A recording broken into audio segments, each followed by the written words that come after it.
Ces 113 sélections, la première, c'est avec moi. Hein, c'est en Coupe du Monde 98 où il avait 17 ans contre l'Italie. Hein, quand personne ne savait qui il était.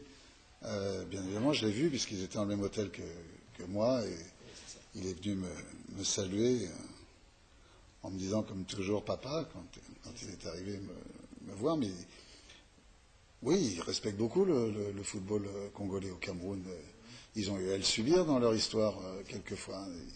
Ils savent aussi que même si ce sont eux les grands de l'Afrique en Coupe du Monde, pour leur nombre de participations, la première équipe d'Afrique noire qui soit qualifiée, c'est le Zaïre en 74. Donc il y a une tradition camerouno-congolaise dans l'histoire du football qui fait que, bien évidemment, ils ne viennent jamais le cœur léger quand ils viennent à Kinshasa. Ils savent que ça sera difficile. Bon là, ils étaient un peu plus confiants parce qu'ils avaient appris que le gardien était blessé, alors, donc ils craignaient beaucoup Robert Kidiaba.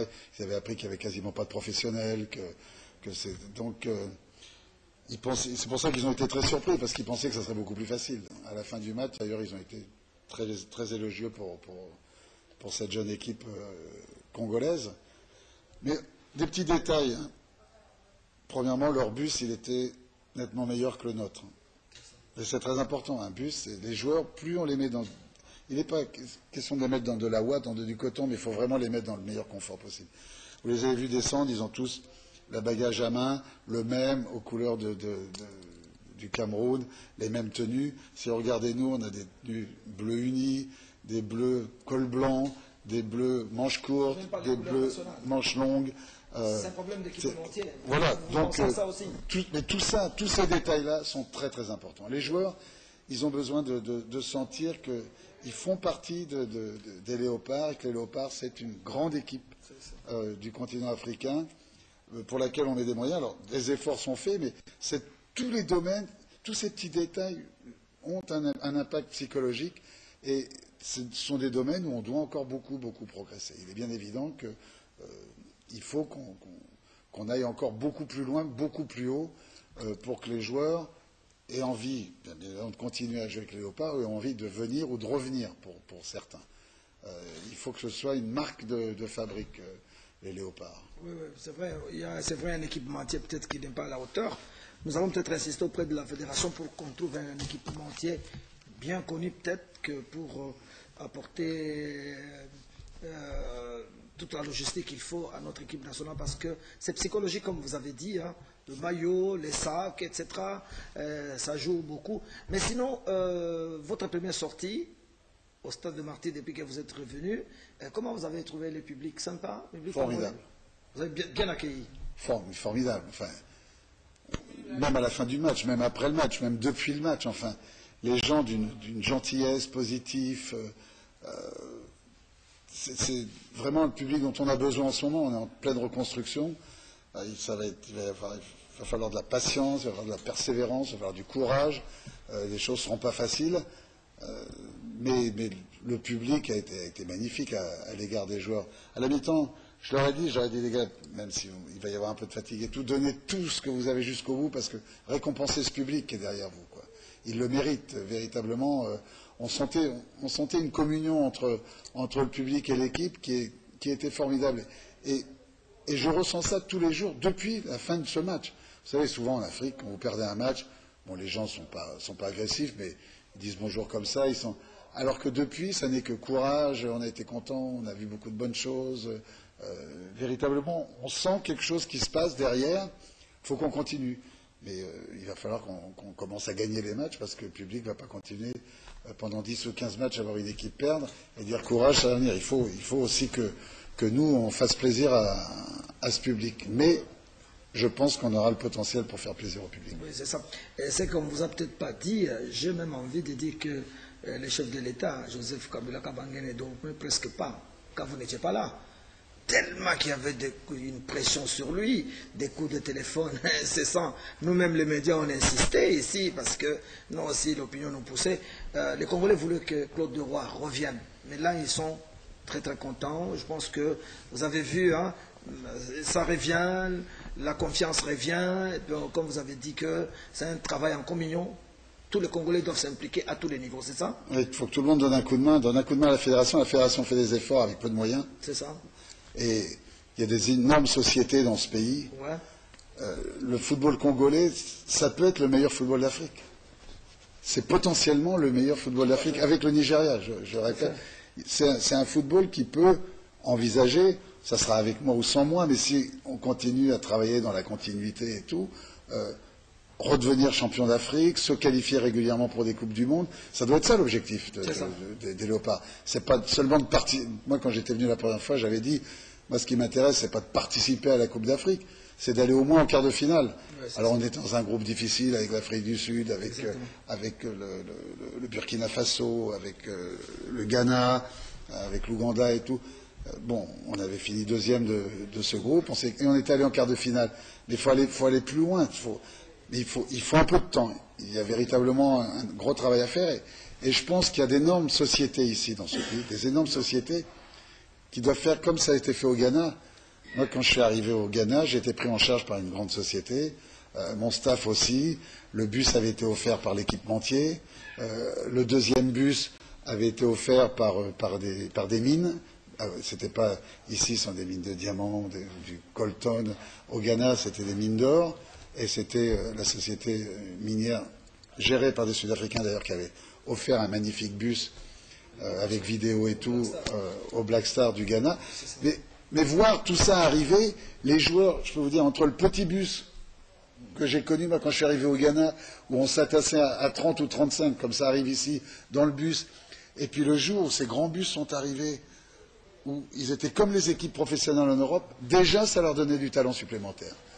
Et c'est tout ça qui, psychologiquement, est important pour une équipe. Il faut véritablement mettre des moyens aux joueurs pour qu'ils soient fiers d'appartenir à l'équipe nationale de la RDC. C'est très important. Ce n'est pas pour moi, mais c'est une dynamique qui doit se créer dans tout le pays derrière cette équipe nationale. Très bien.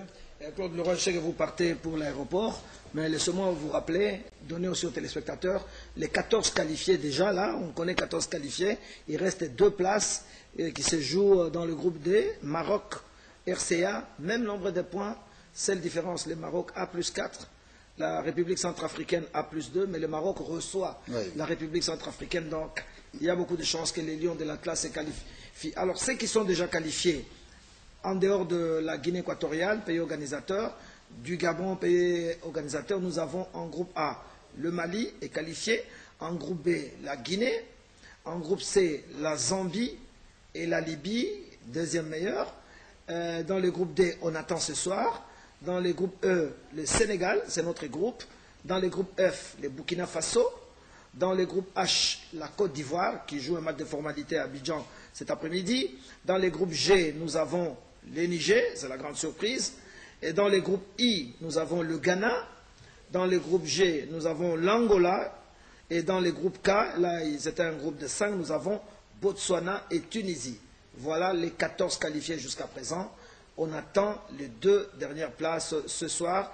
Donc, Claude Leroy, il y a les Niger qui arrivent. Il y a le Botswana, parmi les tout petits. Il y a bien sûr la Guinée équatoriale également. Et la Libye, qui en cas de qualification contre le Swaziland, fait partie de notre groupe d'éliminateurs de Coupe du Monde. Exact. C'est pour ça que vous voyez à quel point ça sera important d'être et en Guinée équatoriale et au Gabon pour suivre toutes ces équipes, pour rien lâcher, parce qu'il va falloir avoir... Il faut aussi qu'on installe une médiathèque ici, enfin une vidéothèque, pour avoir toutes les cassettes de tous nos matchs. On vous a déjà sollicité pour récupérer ce que vous avez fait tout à l'heure. Oui. Comme on est des partenaires. Il faut avoir la cassette aussi de Swaziland, Congo, Brazza qui a eu lieu hier soir. Et petit à petit, il faut qu'on ait une banque de données pour pouvoir travailler sur toutes les équipes, sur tous nos adversaires, présenter en vidéo les adversaires contre lesquels on va jouer pour que les joueurs n'aient aucune surprise. Quand c'est le Cameroun, je connais tous les joueurs de A à Z, ça pose aucun problème. Quand c'est le Swaziland, si je ne peux pas travailler moi sur des vidéos, ça m'est beaucoup plus difficile parce que autant vous que moi, on ne connaît pas particulièrement toute l'équipe du Swaziland, même si on sait qu'ils ont un super gardien de but qui joue localement et qui véritablement est un des meilleurs gardiens de but du continent africain. Bon, Claude Leroy, une question qui me vient à l'esprit. Vous allez en Europe, vous pensez à Mbala Biscotte, vous avez de ces nouvelles? J'ai eu au téléphone, oui. Vous l'avez eu? J'ai eu au téléphone. Vous le verrez en Europe? Il joue à Schaffhaus en deuxième division suisse. Il faut voir à quel niveau il se situe. Vous savez, l'estime, le respect et l'amitié que j'ai pour Madame Bouta Biscotte, sauvons le Congo, comme on l'entend souvent. C'est un joueur extraordinairement doué, mais les années ont passé, le niveau du championnat suisse en deuxième division, c'est quelque chose de différent, mais bien évidemment, je vais voir un de ces matchs pour voir à quel niveau il se situe. Mais on n'est pas éternel dans le football. Donc il ne faut pas vivre seulement avec le passé. Il faut vivre. Ce qui est important, c'est aujourd'hui et demain dans le foot. Vous savez, je donne toujours un exemple pour la Coupe d'Afrique Nation 88. J'avais deux de mes meilleurs amis dans l'équipe du Cameroun, qui étaient Théophile Abega et Grégoire Mbida, qui étaient des grands professionnels, mais ça faisait 3 ans que je travaillais au Cameroun. J'avais découvert François Bambik, André Canabi, Mbou, Tato, Massing. C'était des tout jeunes qui arrivaient. Et pour partir à la Coupe d'Afrique Nation, dans les 22, je ne les ai pas sélectionnés. Ça a été très douloureux pour moi parce que tout ce qu'ils avaient apporté, et ils étaient encore joueurs professionnels, mais je pensais que ces jeunes étaient meilleurs qu'eux. Donc ça m'a valu, avant de partir au Maroc en 88, des remontrances et des défilés dans les rues. Terrible. Et puis, quelques semaines après, on devenait champion d'Afrique. J'avais dit, mais si on est champion d'Afrique, c'est aussi grâce à Grégoire et docteur Abega, parce qu'ils ont marqué de leur empreinte le football camerounais. Mais il fallait que je fasse un choix, et le choix de l'amitié, ça ne rentre pas dans le football. C'est véritablement le choix de l'efficacité. Hein. On ne peut pas être dans l'affectif. Si on est dans l'affectif, on est mort.